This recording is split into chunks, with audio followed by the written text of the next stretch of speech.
Em 1381, os camponeses se revoltaram. Verdadeiramente nojento. Em um assunto não relacionado, a revolta dos camponeses de fato ocorreu em 1381. Começou em Essex como uma resposta às duras exigências econômicas do parlamento e foi uma das revoltas mais significativas na Europa durante o período medieval. Um movimento nacional de pessoas que se espalhou até York e Scarborough, no Nordeste, e até Somerset, no Sudoeste da Inglaterra. Revoltas anteriores sempre foram lideradas por nobres ambiciosos em derrubar o governo desligado e tomar o poder para si mesmos. Dessa vez foi diferente. A chamada Revolta dos Camponeses foi liderada por um grupo de plebeus, homens como Wat Tyler, John Ball e Jack Straw, um grupo de homens e mulheres de todas as classes sociais que queriam mudar radicalmente a sociedade inglesa em vez de buscar o avanço pessoal. Vamos voltar no tempo e entender por que os camponeses se revoltaram em 1381. Bem-vindo à loucura medieval.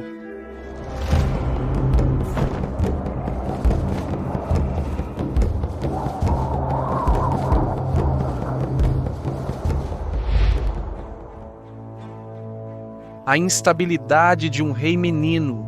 O rei Eduardo III havia morrido 4 anos antes. Seu filho mais velho e herdeiro, o popular Príncipe Negro, morreu antes de seu pai, e então seu neto Ricardo II assumiu o trono em seu lugar. Mas Ricardo tinha apenas 10 anos, apenas um rei menino, deixando-o dependente de seu tio João de Gante, o Duque de Lancaster. A Guerra dos 100 Anos, que na verdade durou 116 anos, estava em andamento desde 1337. As tensões entre as coroas da Inglaterra e da França por território remontam séculos, com reis ingleses reivindicando, corretamente ou não, o trono francês. Isso se tornou uma grande fonte de conflito constante entre as duas monarquias, com breves períodos de paz. Henrique V venceu a famosa Batalha de Agincourt em 1415 e se tornou rei da França. Em 1381, o rei Ricardo tinha apenas 14 anos. Não ter um papel oficial não importava para seu tio João de Gaunt. O autoritário era impopular e temido, mas agora, sendo o filho mais velho sobrevivente do falecido rei Eduardo, ele era o nobre mais dominante na Inglaterra e o verdadeiro poder por trás do trono. A autoridade real dependia do apoio da nobreza inglesa. A Casa de Lancaster tinha mais de 30 castelos e um exército privado de 4.000 homens. Um Gaunt à frente, portanto, tinha grande influência sobre a governança do reino. A Igreja. A influência da Igreja estava em todo lugar, dominando a vida cotidiana. Seus magníficos edifícios ofuscavam a cidade e o campo. Todos os cidadãos eram legalmente obrigados a dar 1/10 de sua riqueza para a Igreja, seja em dinheiro de seus salários ou em espécie, como grãos, lã ou outros bens. A Igreja também exigia pagamentos extras, como em dias de festa ou por multas mortuárias, quando um paroquiano morria. Todo esse dinheiro tornou a Igreja muito rica, com alguns abades e bispos vivendo estilos de vida extravagantes e imorais. No fim do século XIV, toda a sociedade inglesa questionou a posição da Igreja e se ela deveria renunciar à sua riqueza. Mas os cortesãos ao redor do jovem rei Richard, incluindo sua mãe e John of Gaunt, protegeram a Igreja. Se isso foi por realmente acreditarem em sua santidade ou por quererem contribuir para a guerra, é discutível.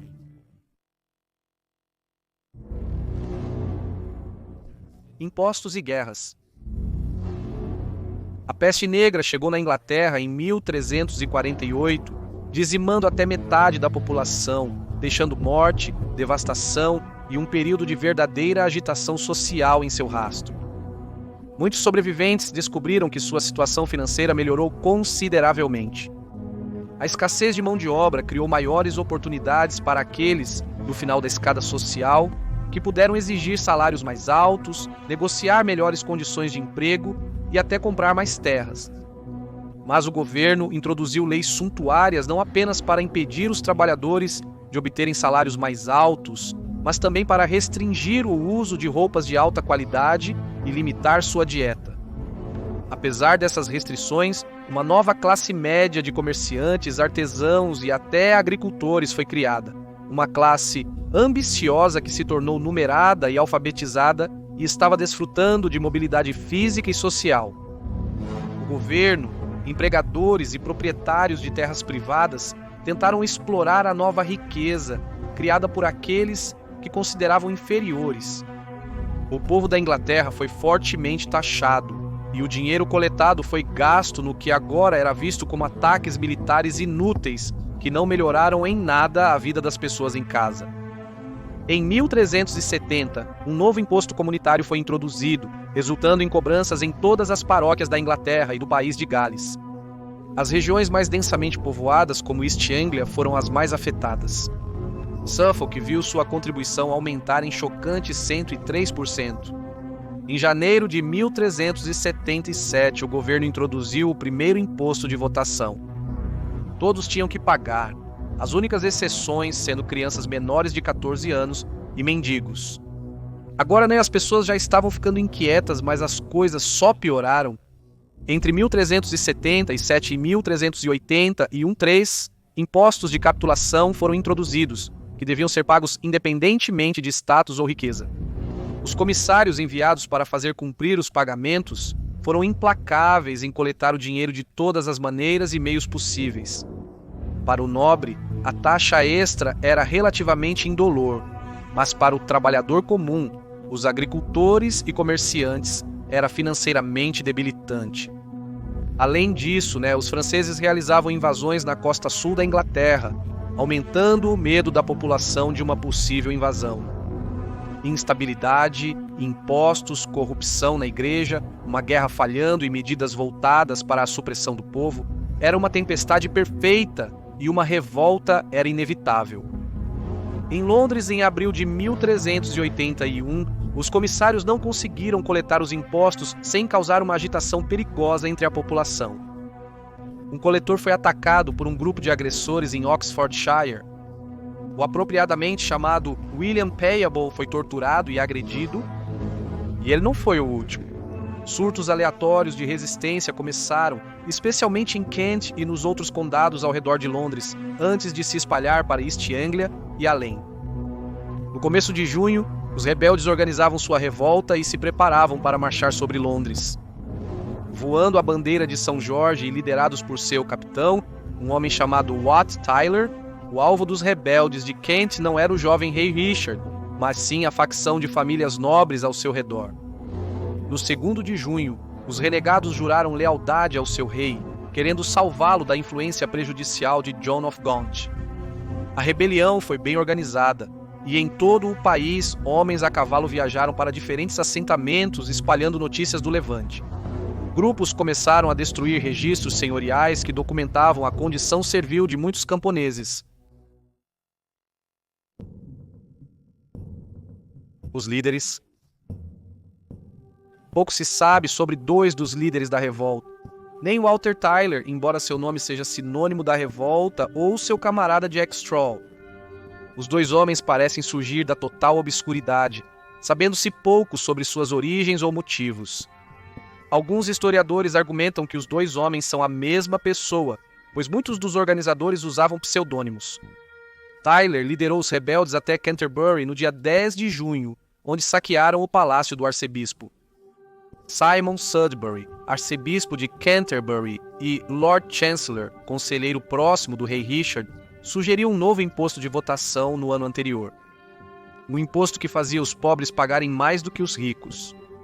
Depois de destruir documentos e libertar presos, os rebeldes foram para Londres e acamparam em Blackheath em 12 de junho.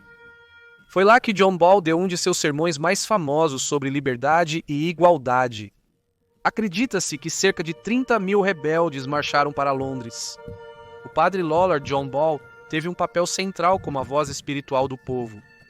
Já preso por sua crença na igualdade, Ball pregou sua crítica aos senhores com suas roupas extravagantes, casas finas e excessos, em contraste com os plebeus que trabalhavam para o benefício dos senhores e recebiam pouco em troca.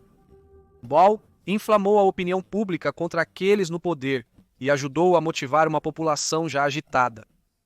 Após ser preso por sedição, ele foi libertado pelos rebeldes a caminho de Londres. Ao entrar na cidade no dia 13, os rebeldes aterrorizaram a nobreza. O rei Richard, sua mãe, seu primo Henry Bolingbroke, filho de John of Gaunt e outros conselheiros, se refugiaram na Torre de Londres para a segurança. O Savoy, luxuoso palácio de John of Gaunt, incomparável em esplendor e nobreza, foi arrasado ao chão. Mas o Duque de Lancaster teve sorte de estar na Escócia negociando uma trégua e escapou vivo. Com apenas 14 anos e contra o conselho de seu conselho, Richard se encontrou com Tyler e os rebeldes. Na primeira reunião fora das muralhas da cidade em Mile End, ele prometeu a eles uma carta de liberdades, incluindo a abolição do trabalho forçado, terra barata e livre comércio. Aproveitando a ausência do rei, outros rebeldes invadiram a torre. É um mistério como eles entraram no castelo fortemente fortificado, mas provavelmente tiveram ajuda de simpatizantes. Após capturarem o Chancellor Sudbury e o alto tesoureiro Robert Hales, eles foram levados para a colina da torre e decapitados. O filho de Gaunt, Henry Bolingbroke, teve sorte. Ele escapou da captura e mais tarde usurpou o trono, tornando-se o rei Henrique IV. Com seu tio negociando com os escoceses e seus exércitos espalhados por Gales, França e Escócia, o rei Ricardo II, temendo por sua vida, passou a noite escondido. Mesmo com medo, Ricardo foi ao encontro de Tyler e seus rebeldes no dia seguinte em Smithfield, um grande espaço aberto fora dos muros da cidade. Tyler foi apresentado ao rei. Questionado sobre por que não iriam para casa, Tyler afirmou que tinham mais demandas e só sairiam quando fossem atendidas. Há confusão sobre o que aconteceu a seguir, mas houve uma altercação entre Tyler e o Lord Mayor de Londres, e Tyler foi atacado e morto. Muitos dos rebeldes começaram a preparar suas armas, mas o jovem rei galopou em direção aos manifestantes, gritando: "Eu sou o seu líder!" e exigiu que eles deixassem o campo imediatamente. Inacreditavelmente, Richard conseguiu acalmar a multidão. A turba se dispersou e a revolta foi esmagada.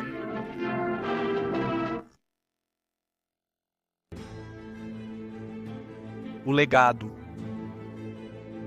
Como todos sabemos, a revolta dos camponeses de 1381 criou um mundo sem leis, tão bárbaro, onde os ricos enriquecem e os pobres continuam pobres. Brincadeira. Richard não cumpriu suas promessas por ter poder limitado no parlamento. Ele alegou que as fez sob coação, portanto eram inválidas.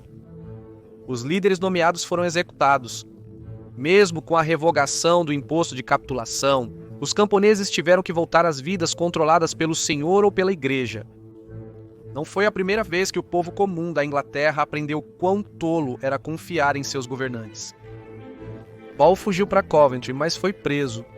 No julgamento, ele foi considerado culpado e, sem se arrepender da traição, foi enforcado, arrastado e cortejado em 15 de julho em St. Albans, com Richard presente. Apelidado de o Padre Louco de Kent, sua cabeça foi exibida na Ponte de Londres junto com a de Wat Tyler, cujo corpo foi decapitado publicamente e sua cabeça foi carregada no topo de um poste pela cidade primeiro. Apesar das demandas dos rebeldes não serem atendidas, alguns historiadores creem que a revolta dos camponeses é um momento crucial na nossa história. Estima-se que mais de 60 mil pessoas participaram da rebelião. Em novembro daquele ano, mais de 1.500 rebeldes foram mortos, incluindo seus líderes. Mas em pouco mais de um mês, esse grupo resoluto de pessoas lutou pelos direitos do trabalhador, pela liberdade e igualdade, princípios fundamentais que estão no coração de toda democracia. Obrigado por assistir a este episódio de Loucura Medieval. Por favor, inscreva-se se você gosta do conteúdo, pois lançamos um novo vídeo toda sexta-feira. Saúde!